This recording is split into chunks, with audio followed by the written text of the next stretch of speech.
Buenos días, amigos de Radio Capital 710 AM. Bienvenidos una vez más a su programa Un Minuto con las Artes, la Academia en tu Radio. Esta mañana estaremos acompañándoles con inmenso placer Quickly Studio en la edición, montaje y administración de redes sociales, Jorge Duque en la producción y coordinación de la estación y frente al micrófono Susana Benco, Humberto Ortiz, Rafael Castillo Zapata y Álvaro Mata, todos bajo la dirección de Don Radamés Pepe Lebrón. Bienvenidos, querida audiencia, a este agosto vacacional, aunque bueno, nos agarra aquí trabajando como siempre. ¿Cómo los trata la vida, queridos profes Susana, Humberto y Rafa? Hola, bueno, excelente, muy bien. Bueno, todavía fuera de mi casa, pero todo muy bien. Todavía fuera de Pero tu casa, Susana. sí, sí. Está bien, está bien. No, yo si estoy en la mía, yo no salgo de mi casa. Yo siempre estoy encerrado en mi casa, pero bien, muy contento de una semana más con ustedes y bueno, reciban todos un cordial saludo y muy entusiasmado con la entrevista de hoy. Ya le dirán quién es. Bueno, sí, esta mañana vamos a girar de lo lindo con nuestro invitado. Nos va a hacer dar vueltas a través de su sabia labia de coreógrafo. Y bueno, para no aventurar más cosas de quien tenemos visitándonos hoy día, vamos a dejarle su trabajo a Álvaro, que es presentar a los invitados. Bienvenido, querido amigo. Muy contentos de recibir esta mañana a Luis Viana, docente, coreógrafo, bailarín de danza contemporánea, formado en Caracas y en Nueva York. Luis es licenciado en artes por la Universidad Central de Venezuela, especialista y magíster en estética por la Universidad Nacional de Colombia. Fue docente y coordinador del Instituto Superior de Danza y posteriormente del Instituto Universitario de Danzas, hoy UNEARTES, en Caracas, y también director artístico de la agrupación Ensamble Coreográfico Experimental. La escritura no es ajena a la trayectoria de Luis Viana, pues numerosos ensayos suyos han aparecido en revistas nacionales e internacionales especializadas. Y bueno, en 1994 publicó La metáfora de la violencia, su tesis sobre la vanguardia dancística venezolana, editado por el CELCIT, el Centro Latinoamericano de Creación e Investigación Teatral. Luis es cofundador y coordinador de la licenciatura en Educación Básica en Danza de la Universidad de Antioquia desde 2004 y en Medellín, Colombia, se encuentra Luis Viana, dispuesto a conversar sobre la danza esta mañana en Un Minuto con las Artes. Bienvenido, estimado Luis. Bueno, gracias por esta bonita invitación, a encontrarme con amigos, conocerte a ti, Álvaro, y a Susana, y bueno, a conversar sobre este tema que siempre me resulta muy interesante, ¿no? Ay, Luis, claro que sí. Yo lo que tengo ganas de conversar contigo de cualquier cosa, no me importa que tengo tanto tiempo sin conversar directamente contigo. Yo no pude evitar mi memoria cuando supe que te íbamos a entrevistar, cuando aceptaste la invitación, cosa que te agradezco muchísimo, es un inmenso honor que estés aquí con nosotros.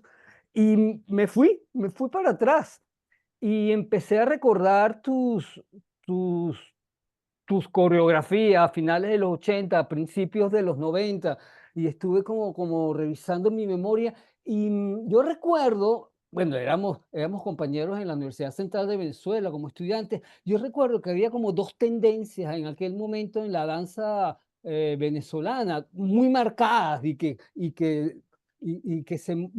había como cierta bifurcación ahí. Estaba el taller de danza con el Negro Ledesma, que era una danza muy formal, muy estilizada, de movimientos muy precisos, de una técnica impecable. Ahí estaba Macarena, que era como también parte de nuestro grupo, está Andreina Wermuth, Abelardo, que eran como los bailarines de esa técnica tan preciosista, tan encantadora, tan perfecta, eh, corporalmente hablando. Y estaba también una tendencia mucho más emotiva, mucho más ligada a la expresión, estoy pensando en Julie Bartlett, ¿no? A la expresión emotiva, al empuje no sé si llamarlo al empuje corporal, y estaba Luis Viana, que Luis lograba como perfilar y equilibrar las dos cosas de una manera como encantadora. Yo no sé cómo hacía Luis, que era de una perfección técnica equilibrada, una perfección técnica, porque no puede decir otra cosa sino perfección técnica, pero a la vez tocabas unos matices emotivos muy particulares, con una sutileza muy, una sutileza muy suave, pero también muy honda. No sé estoy hablando desde la memoria, Luis, justamente de la memoria. Yo recuerdo como esa tendencia tuya a mantenerte en un equilibrio entre la precisión técnica y la emotividad andante del baile.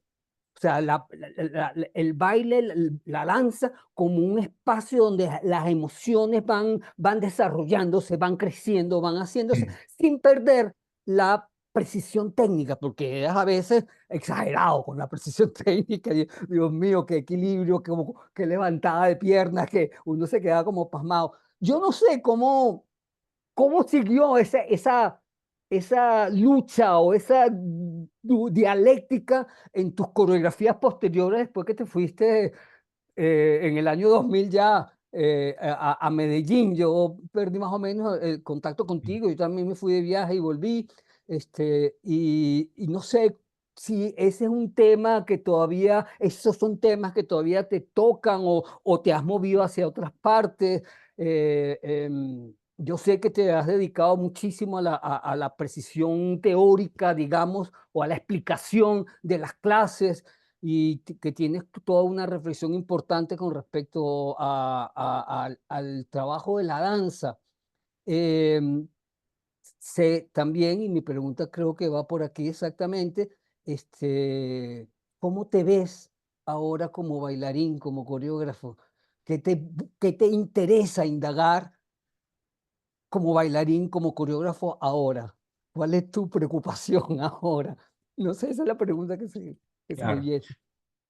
Yo debo decir varias cosas. Una, pedirle disculpas a Humberto porque en algún momento recuerdo en Sabana Grande, no sé si fue el regreso de Nueva York o algo así, que hablábamos de casi de quemar las naves, ¿sabes? Como, es decir, otra cosa, ya la técnica y la tradición, o sea, no, ya no más tradición.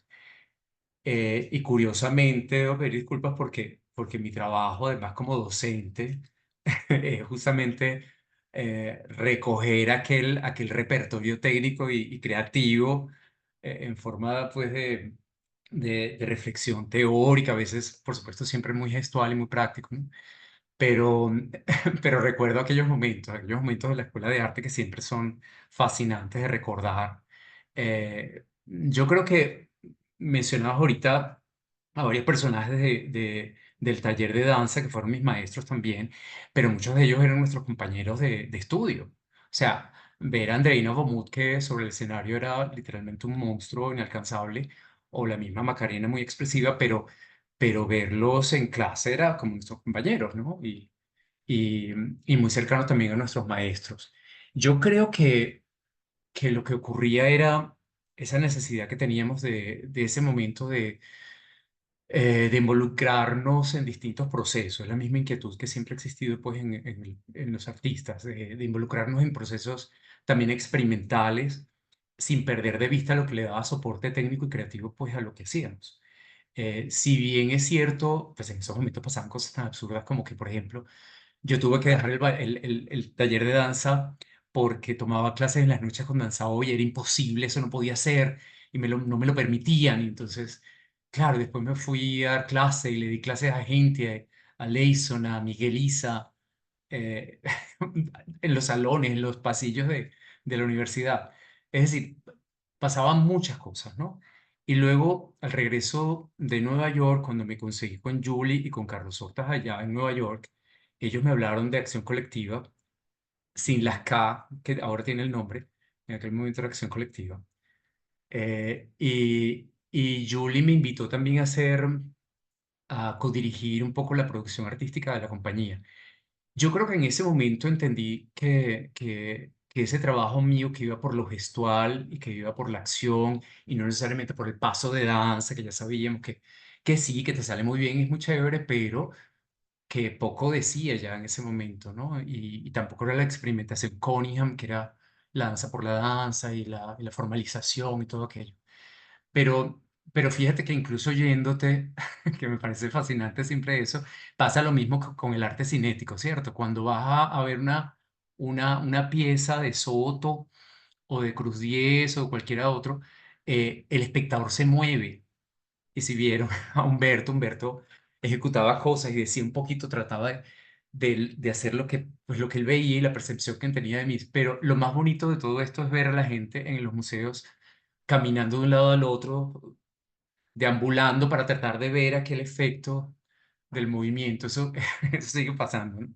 Eso sigue pasando y el amor por el movimiento me parece que es fascinante, ¿no?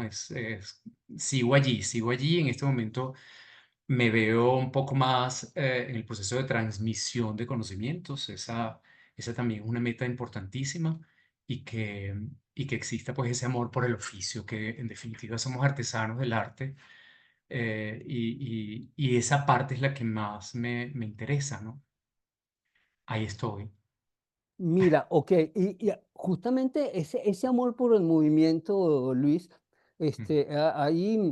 ahí los actores también tocamos bastante, o al menos yo he trabajado bastante un tipo de teatro muy cercano al movimiento y al trabajo Así es. corporal y al trabajo físico, en que uno no puede dejar de participar dentro de la habilidad del cuerpo. Ahora, en la danza, diferente al teatro, en la danza hay algo fundamental, que la danza, por más que sea, va a una cosa formal en el espacio clara. No sé cómo decirlo. Hay una cosa, un Sí, sí, sí. trabajo formal que hay que llevar a extremos, un desequilibrio en el cuerpo, posiciones gestuales muy marcadas, en el teatro también podemos jugar a eso. Yo he hecho teatro que se Mm, juega a eso, pero por lo general eso se recoge para tratar de plantear, no sé, como otras cosas que plantea la palabra o que plantea el personaje que estemos trabajando, aunque la danza también trabaja personajes y mucho. mm.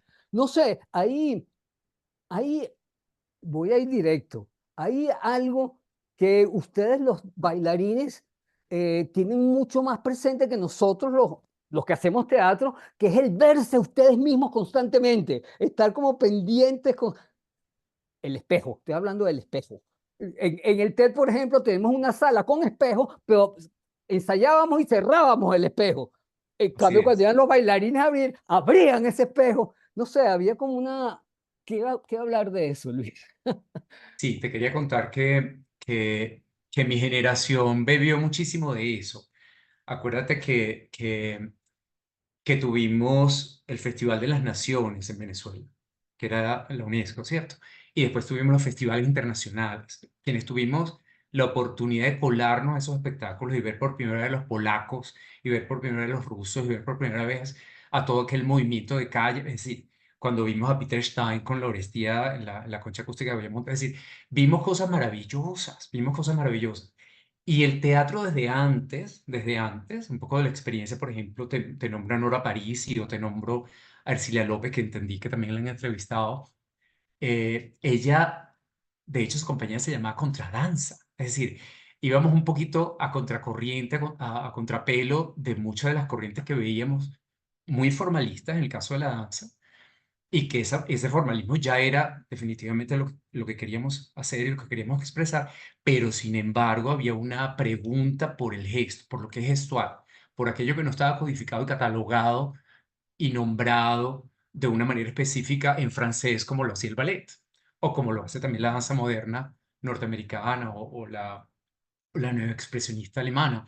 Entonces, yo digo, lo que realmente queríamos hacer era lo que de alguna manera ya estaba haciendo Eugenio Barba y pues cuando leíamos todos Artaud y moríamos como una especie de orgasmo estético, todos entramos en Stendhal pues permanentemente, ¿cierto? Todos estamos en ese universo. Pero creo que lo que hacíamos un poco era beber de todas esas experiencias y yo creo que ningún bailarín de mi generación pensaría que lo único que había que hacer era cogerse, que también lo hacíamos, cogernos de la barra todos los días y hacer una clase de ballet.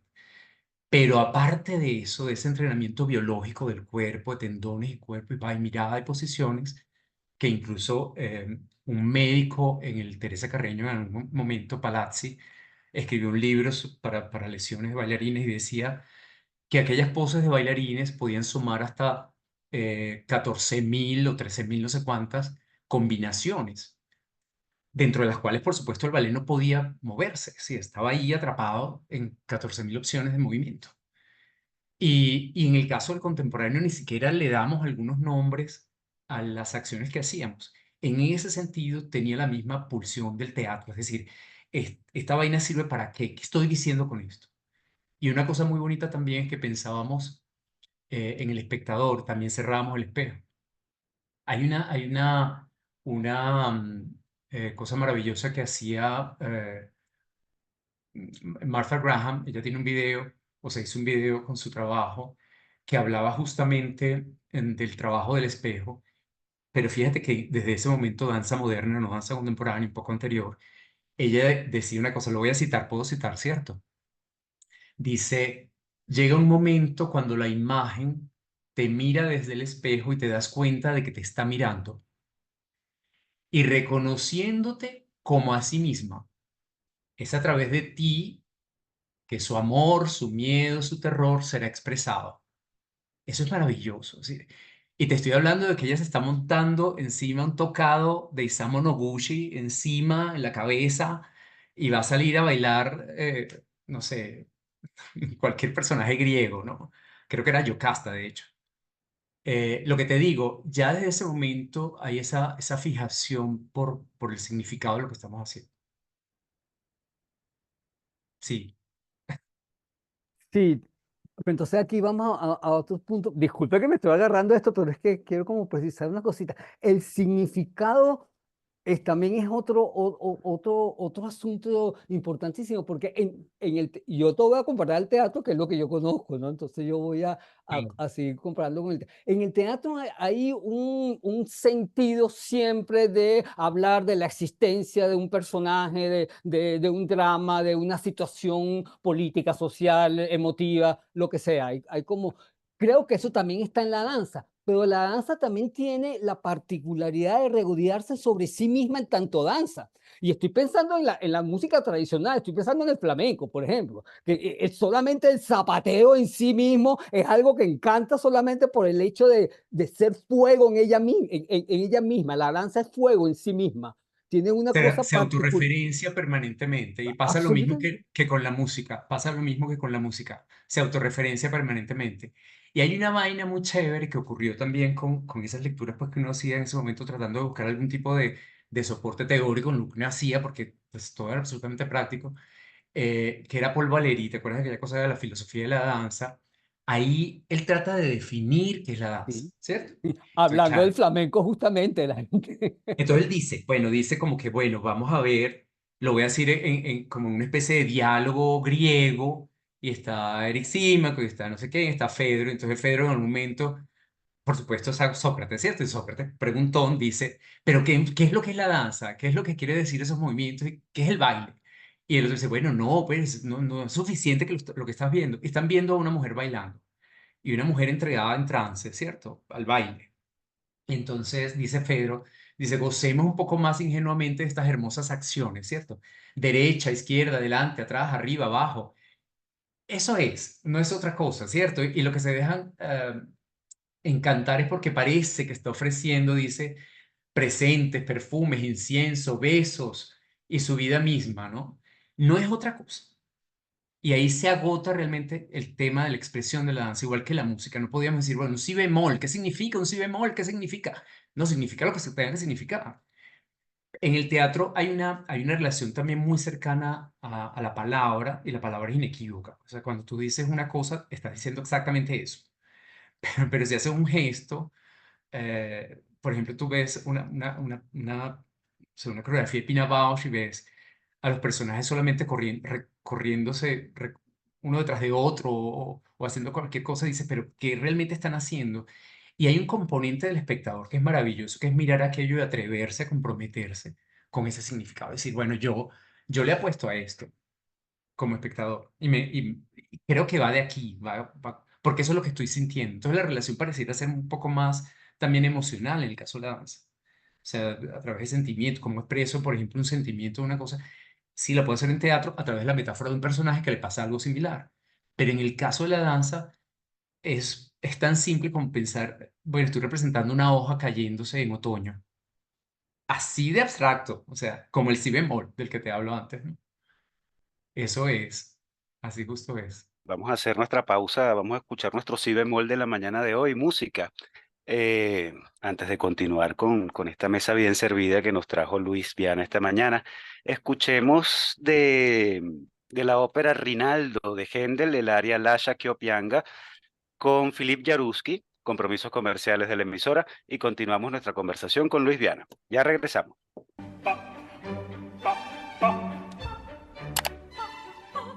Regresamos, amigos oyentes, después de la pausa musical Lascia Chiopianga del Rinaldo de Händel con Philippe Jaruski y los compromisos comerciales de la emisora, y retomamos nuestra conversación con Luis Viana. Rafa, Bueno, sí, ya Diana nos está poniendo en escena una potencia pedagógica maravillosa y bueno, lo invitamos como bailarín y resulta que es un tremendo filósofo. Y además tiene todas las técnicas de el ejercicio didáctico. Ustedes lo van a ver en YouTube viendo sus chuletas mientras evoca a Valéry y evoca todas esas cosas que ha citado, no las cito de memoria. Es como nosotros hacemos con nuestra ficha cuando estamos dando una clase. Es un maestro y uno lo oye en entrevistas y bueno, habla como un maestro, como lo que es.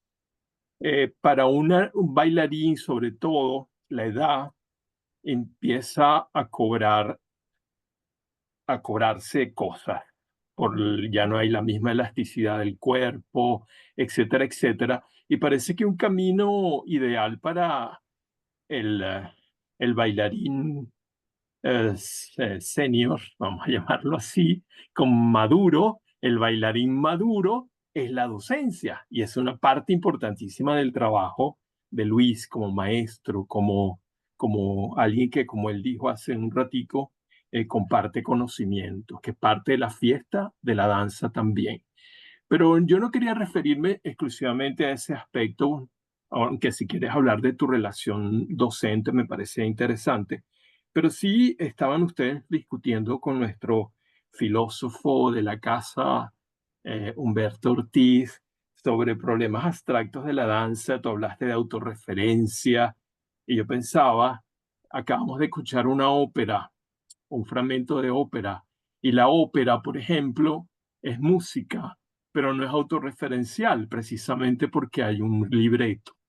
Entonces, no es lo mismo que escuchar una sinfonía o que escuchar una sonata o incluso una mazurca o un vals, que, bueno, es ello lo que es y es. Ahora, en el ballet o en la danza, esa es la pregunta a la que voy. La danza puede ser abstracta, absoluta, el puro movimiento en el espacio, pero creo que nos podrías contar un poco cómo opera el danzarino, el coreógrafo, mejor dicho, porque tú también eres un gran coreógrafo. Yo recuerdo muchas de tus coreografías acá en Caracas. Por cierto, que en alguna usaste textos míos para inspirarte sobre temas eróticos o bolerísticos, mejor dicho, ¿verdad? ¿Y qué tiene en la cabeza el coreógrafo cuando imagina la coreografía? Es decir, ¿piensas en frío una estructura de movimientos? ¿Piensas en un relato que se va a narrar o eso que acabas de decir? Voy a escenificar una hoja que cae, ¿cómo represento una hoja que cae? Ahí en todos esos casos hay un relato, no hay autorreferencia, hay referencia. ¿En qué caso opera la absoluta autorreferencia? ¿Y cómo trabajas con el bailarín a propósito de eso? Rafa, hay varias preguntas. Sí, vale. Voy a empezar de atrás para adelante. Eh, a ver, por ejemplo, el viernes pasado se montó acá con mucho éxito bueno, de hecho tuvieron la segunda función ayer, domingo.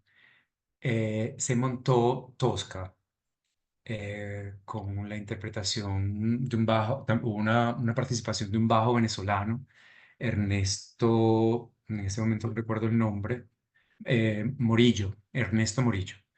Y estaban mis estudiantes como haciendo parte del elenco de baile, ¿no? Que está en la ópera.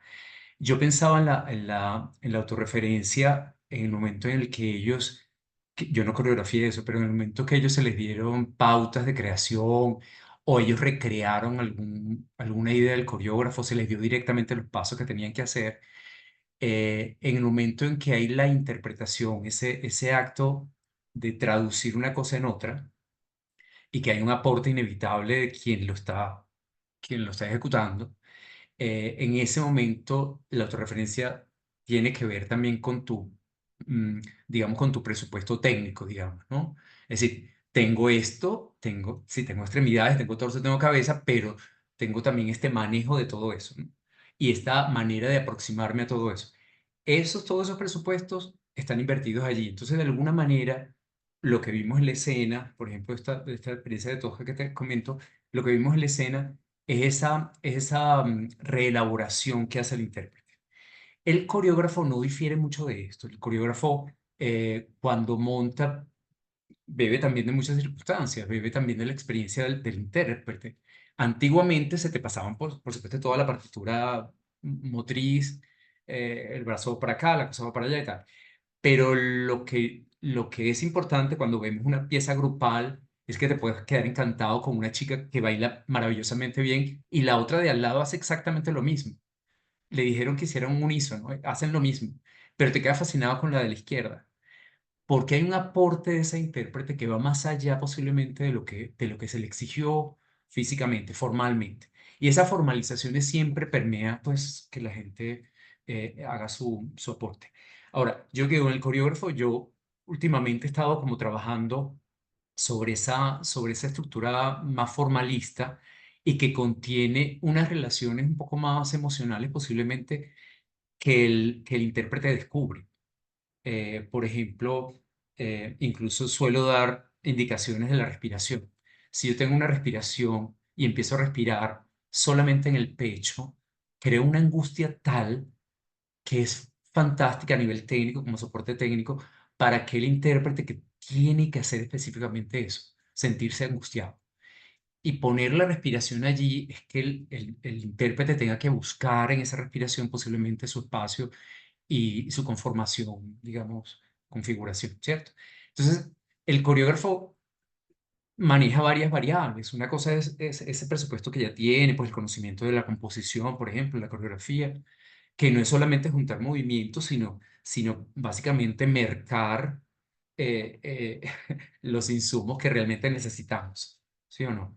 Mercar, por ejemplo, emocionalmente qué mueve a aquel intérprete en particular o qué mueve a aquel grupo en particular, pero también qué preguntas se hacen con respecto a su interpretación y si hacen una traducción de lo que yo estoy haciendo como movimiento y se apropian de eso. Entonces, fíjate que cuando termina la obra, no necesariamente es la obra que tú ideaste como paso.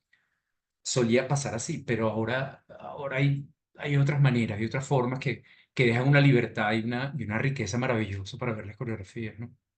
Sí.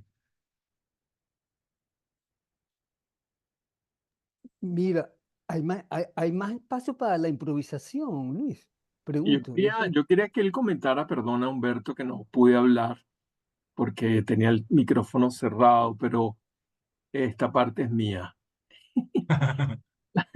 Vamos a pensar un poco en una coreografía concreta. Por Mm. ejemplo, cuando tú imaginaste Aeroforme, ¿tú pensaste en abstracto o pensabas ya en la bailarina que lo iba a hacer? Porque es un unipersonal. ¿Tú imaginaste la pieza porque existía Isabel Barrios o era para cualquier bailarina? ¿Cómo operó en ese caso específico? Inicialmente, por ejemplo, con ella había que buscar información para la formalización y la información que yo quería darle estaba contenida en una postal que yo creo que era como una especie de acuarela de alguna de esas colecciones de postales que uno compra en las galerías de los museos. Y era sobre una especie eran árboles. Entonces yo tengo una fascinación además por la botánica. No sé si yo lo dije alguna vez, pero yo estudié biología marina. Después me salí y empecé a estudiar arte en la Facultad de Arte, en la Escuela de Arte de la Universidad de Cesar. Pero previamente a eso estudié biología, la mitad de la carrera. Entonces la fascinación por la vaina biológica es maravillosa. Y particularmente sobre este árbol, era un cují. Y era un cují doblegado, literalmente doblado sobre sí mismo por la acción del viento. El viento lo peinó y lo dejó así fosilizado. Ahí estuvo, ¿cierto? Y ahí vivía. Era como un bonsái gigante, porque es un cují, pero con la formalización de un bonsái. Y la manera como ella estaba expuesta, por ejemplo, a los elementos, en el caso del personaje, porque justamente ella era Yocasta, ella, para hacer ese personaje, era Yocasta, ella estaba llevada realmente por el viento, ella estaba llevada por los elementos, ella le había pasado absolutamente de todo. Después de la muerte del marido, pues se consigue al otro, se casa con él, se muere de la pena, pero una viuda rica, por supuesto era reina, pues. Y en esa coreografía, en la versión más completa, ella entra haciendo un balance, un equilibrio, con una cantidad de bolsas de marca, ¿no? Gucci, no sé, Chanel. Es una viuda rica, después que se muere el marido, y ella entra, Yocasta rica, y lo que viene es un despojo que, pues, por supuesto, el nacimiento del hijo, que se lo llevan, que es Edipo, obviamente, pero una vez que ella queda en ese estado psicológico de abandono a los elementos, es cuando Isabel Barrios interpreta Aeriforme. Y es básicamente la forma del aire, ¿no? Lo que ella está interpretando es eso. Y la gran metáfora de esto es ese estado psicológico de ella, ¿no? Si ella pudiera verse, se ve siempre con la foto corrida, porque ella siempre está haciendo oposición al viento. Si así pasó, por ejemplo, así se construyó esa imagen poética pues de la obra, y las acciones que había dentro, pues eran acciones que se hacían en contra del viento. Entonces siempre era como dificultoso, era muy tenso. Sí, por eso el movimiento particular de la pieza, pero que tiene además un aspecto muy interesante, y es que ella baila en tacos, no baila Claro, con el pie desnudo, y es particularmente exigente ese movimiento con tacos, con tacones, pues. claro. Esa, esa parte es muy interesante también, que agregaste ese elemento de dificultad técnica a aquel movimiento que puede Es, parecer espontáneo, etcétera. es esa idea del equilibrio, que como te digo, Yocasta en ese momento, mi visión de Yocasta en ese momento, como viuda, pero además de la tragedia de la muerte del marido, es la tragedia en la que está envuelta. Ella no podía venir de cualquier manera, ella no podía venir tan pobre. Después se deshace de todo aquello, pero no podía venir tan pobre. Viene un poquito como la ropa un poco ligera, es una seda, no es cualquier tela, entonces se le mueve. Viene como con cierto abolengo, ¿no? Ella, eh, ella baila además sobre una partitura que es el Mahabharata, aquella versión de Peter Brook, la música que es sensacional, es una vaina étnica, pero tenaz y obsesiva, y eso es lo que le da pues el motor, digamos, rítmico, ¿no? Eh, sí, esos elementos que merqué para la obra se consiguieron de esa manera. En otros momentos es también incluso hasta más intimista, ¿no? Eh, mm, Siempre lo es, siempre es intimista. Ese es mi tema por estos días, siempre la intimidad, ¿no? Es como mi tema. Mm. Yo Susana. voy a intervenir rapidito porque me quedo muy poca pila. No, yo te estoy oyendo, yo estoy disfrutando muchísimo. De verdad, la forma como tú te expresas y explicas las cosas, y veo muchísima conexión en el vocabulario con las artes visuales. Entonces yo infiero que en una coreografía debe haber matices, debe haber luminosidad, en fin. toda composición, hablaste de composición, hablaste de una tendencia formalista, y me pregunto todo eso en danza contemporánea, y no sé, yo no sé por qué, pero yo me voy pensando en el minimalismo, no sé si es una relación equívoca, pero bueno, me Claro. interesa mucho esa interrelación. Susana, pues para ti, te doy la perlita. Esto es Panofsky de uno. Esto es Panofsky de uno. Claro, pues escuela de arte, pues, claro, Panofsky. Es decir, cuando yo hago ese análisis iconográfico, iconológico, pues un poco lo que hago también es redondear un arte que es audiovisual. Curiosamente, todos nosotros, el teatro es como es y el teatro es a la italiana por una razón también biológica. Es decir, todos nuestros sentidos están hacia adelante, los ojos, la nariz, la boca, las orejas, todo va hacia adelante. Entonces, esa idea de la cuarta pared que transparenta para que el público nos vea, realmente es el cuadro también, ¿no? Es la obra plástica. Eh, y sí, está el teatro circular y está el circo y toda la cosa, pero donde quiera que yo me voltee, mis sentidos están hacia adelante, ¿cierto?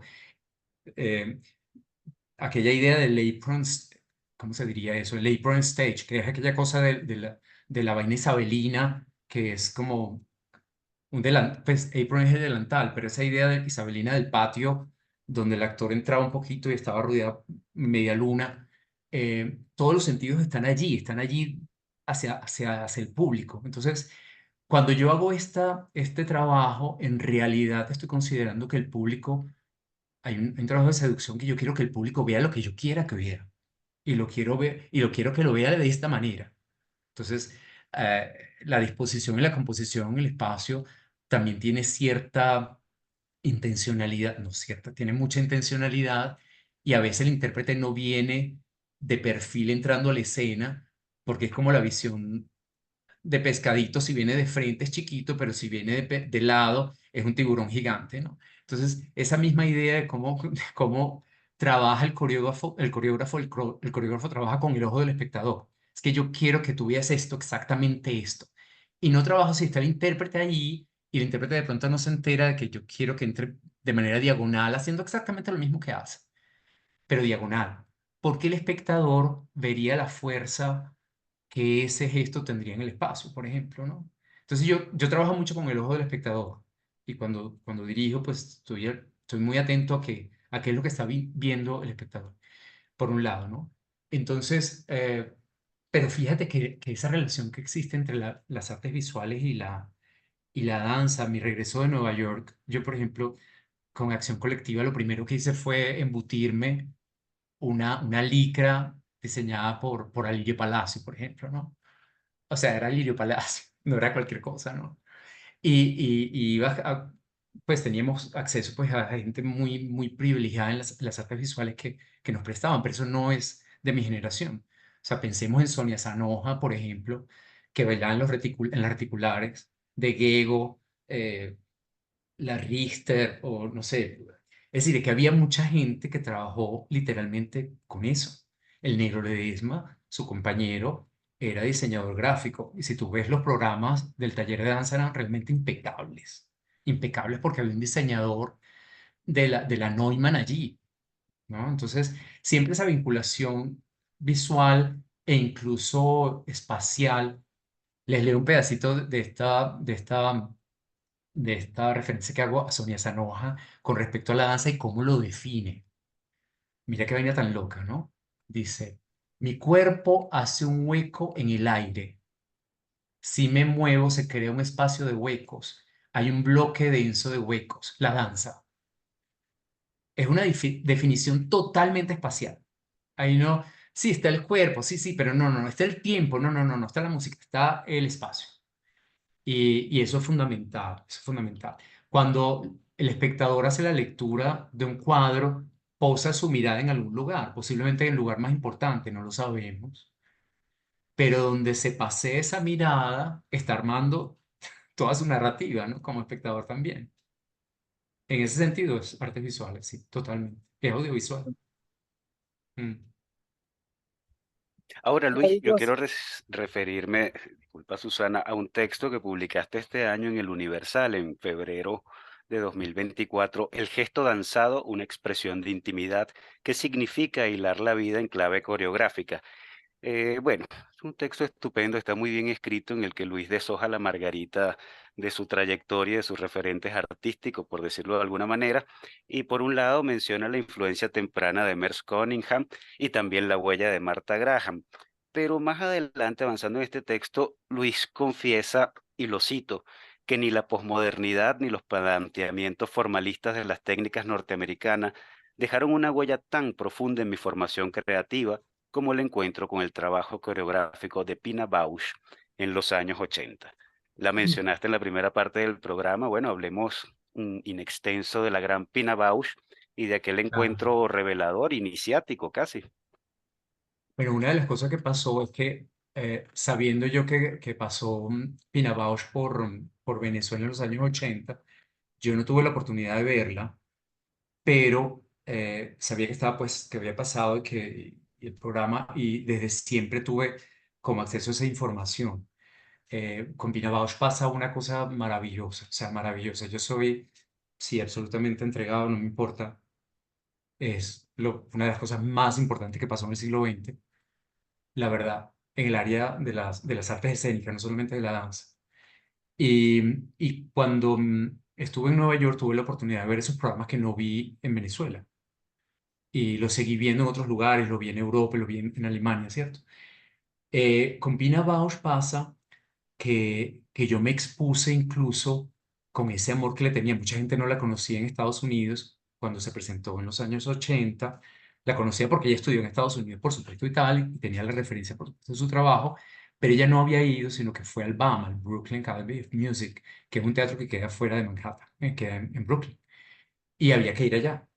Y en el teatro, ella presentaba todos los años, después de eso siguiendo todos los años, y Carlos Horta, que había bailado con Pina Bausch, siendo compañeros, colegas, al inicio del trabajo en Alemania.